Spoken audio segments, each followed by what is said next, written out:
warahmatullahi wabarakatuh.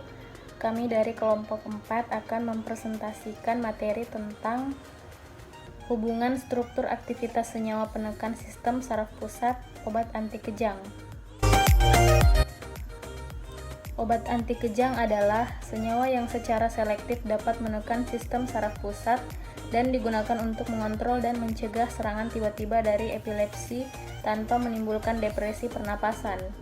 Obat anti kejang bersifat simptomatik, hanya meringankan gejala saja tetapi tidak menyembuhkan, sehingga pengobatan epilepsi diberikan seumur hidup.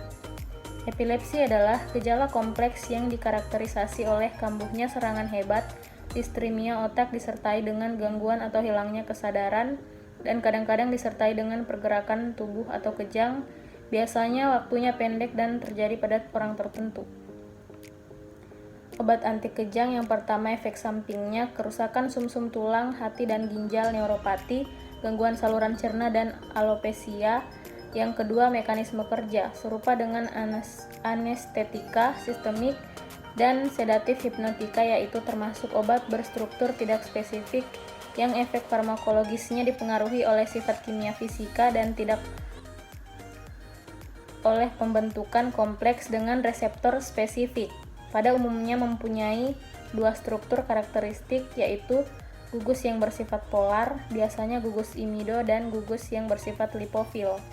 Yang ketiga, kelompok obat anti kejang berdasarkan struktur kimia dibagi 8 kelompok, yaitu turunan barbiturat, turunan hidantoin, turunan oxazolidinidion, turunan suksinimida, turunan benzodiazepin, turunan asam valproat, turunan dibenzazepin, dan turunan lainnya. Yang pertama, turunan barbiturat untuk mengontrol epilepsi, tetapi efeknya kurang selektif, efektif untuk mengontrol serangan grand mal dan parsial atau psikomotor, kurang bermanfaat untuk serangan petit mal. Contohnya fenobarbital, nefobarbital, metarbital, dan pirimidon. Yang pertama, fenobarbital, masa kerja panjang, efektif mengontrol serangan grand mal dibanding petit mal, dosisnya 50-100 mg 2-3 kali sehari. Yang kedua, metarbital, efek mengontrol serangan grand mal, petit mal, mioklonik atau tipe campuran, dosisnya 100 mg 1-3 kali sehari.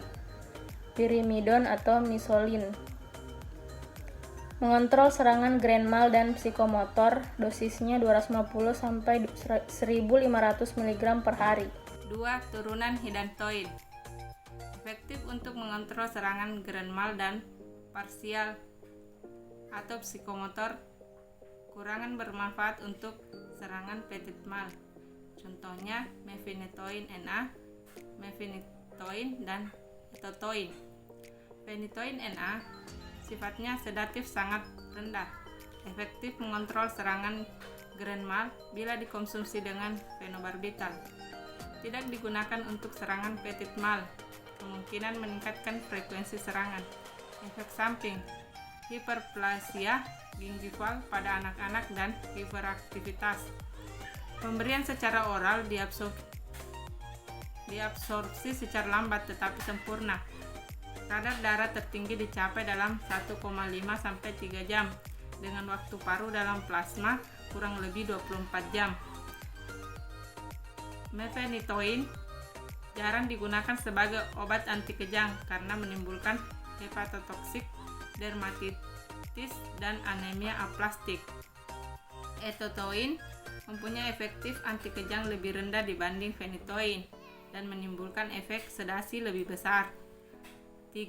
Turunan oxazolidinidion, efektif untuk serangan petit mal, tidak efektif terhadap serangan grand mal. Efek samping, iritasi lambung, mual, pusing, dan gangguan penglihatan. Yang lebih serius, menimbulkan anemia aplastik, depresi sumsum tulang belakang, dan kerusakan ginjal. Contoh trimetadion dan parametadion. Trimetadion, obat dalam tubuh dimetabolisis N-demetilasi menjadi senyawa aktif dimetadion. Diabsorpsi dalam saluran cerna dengan cepat. Waktu paru plasma kurang lebih 16 jam. Dosis per hari 0,9 sampai 2,4 gram. Parametadion. Aktivitas hampir sama dengan trimetadion, tetapi efek samping lebih rendah. Diabsorpsi dalam saluran cerna dengan cepat. Pada in vivo dimetabolisis N-demetilasi menjadi senyawa aktif N-desmetil parametadion. Itu parunya kurang lebih 16 jam. Dosis per hari 0,9 sampai 2,4 gram. 4. Turunan succinimida. Mempunyai aktivitas cukup terhadap serangan petit mal dan tidak efektif terhadap serangan grand mal. Aktivitasnya relatif sama dengan turunan oxazolidinedion dengan efek samping lebih rendah. Contoh ensuccinimib, metsuccinimib, dan etoxsuccinimib. Etoxsuccinimib obat pilihan untuk pengobatan serangan petit mal dan efektif untuk serangan mioklonik. Pemberian secara oral, obat diabsorpsi dalam saluran cerna dengan cukup baik. Kadar darah tertinggi dicapai dalam kurang lebih 3-7 jam, dengan waktu paru dalam plasma kurang lebih 40-60 jam.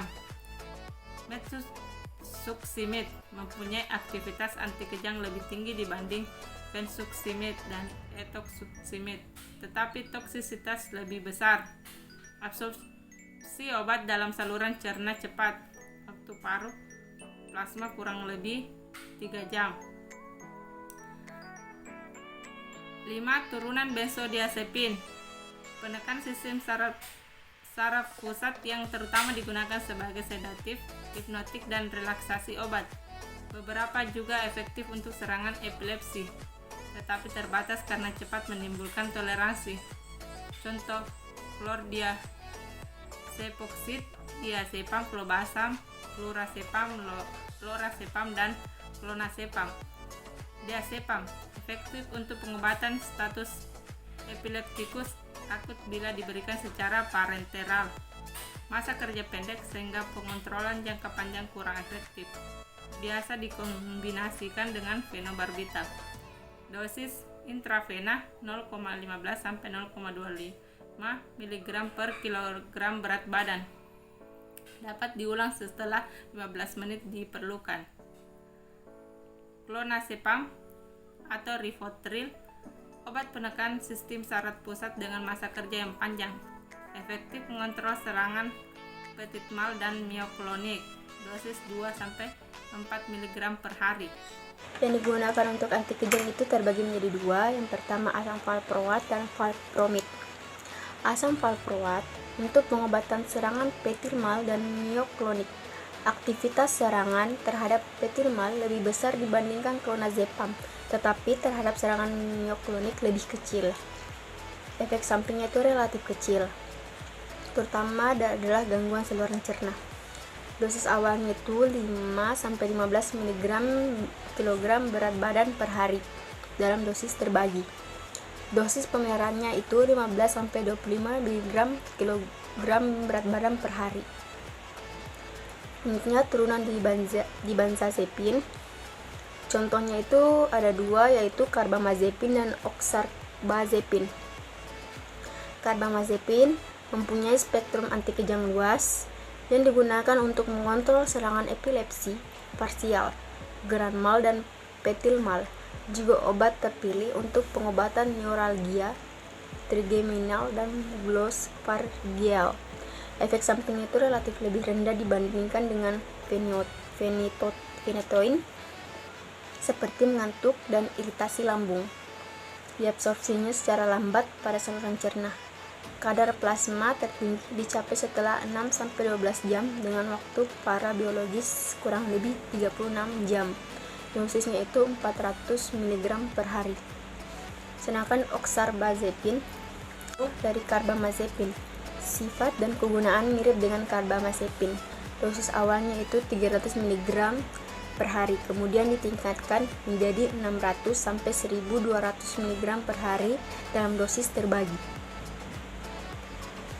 Selanjutnya, ikatan kimia obat dengan reseptor.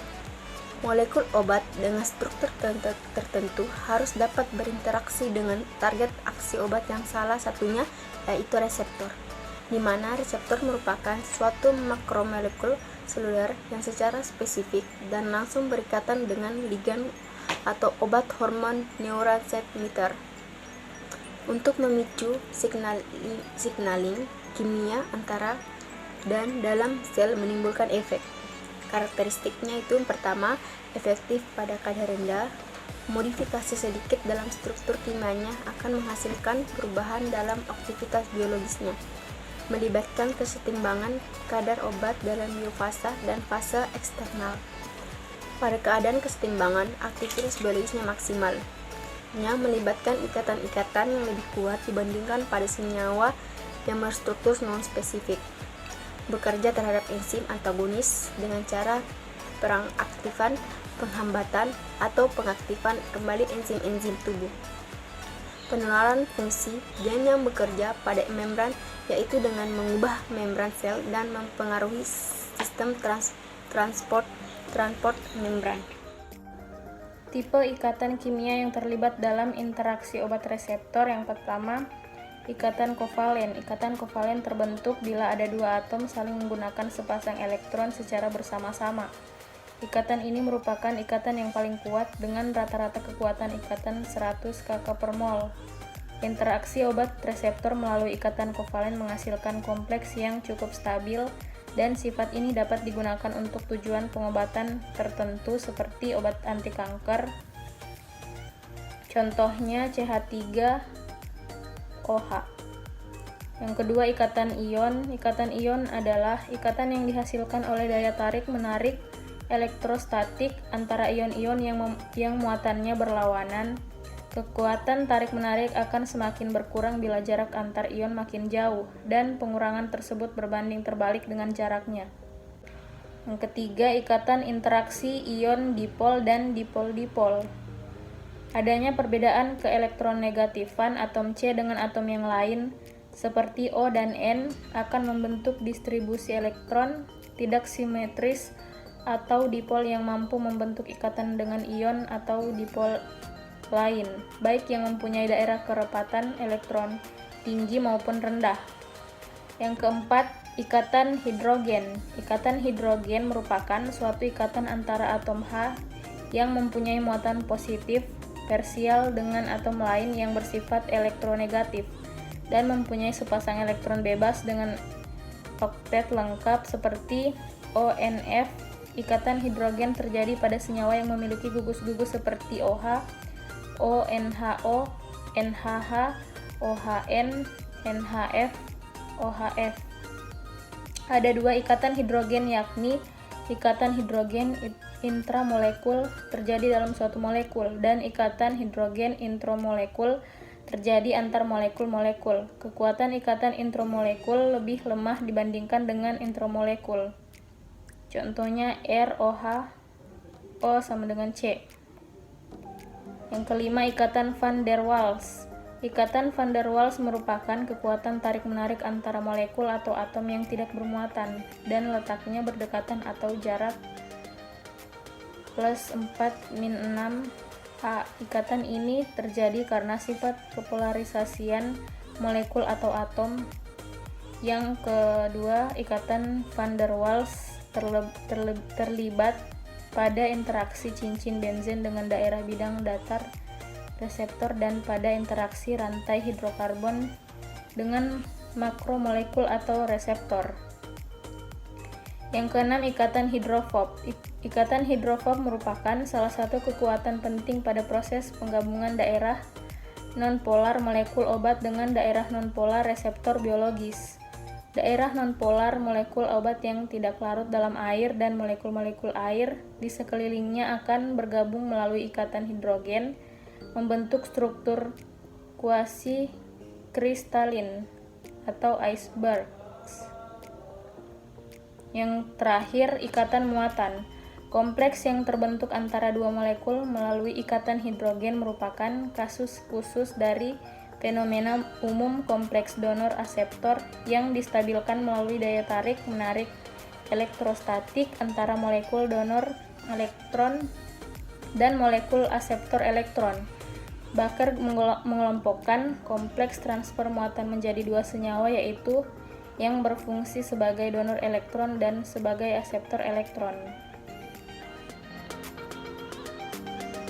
Itu saja yang dapat kami paparkan. Lebih dan kurangnya mohon dimaafkan. Wabillahi taufik wal hidayah. Wassalamualaikum warahmatullahi wabarakatuh.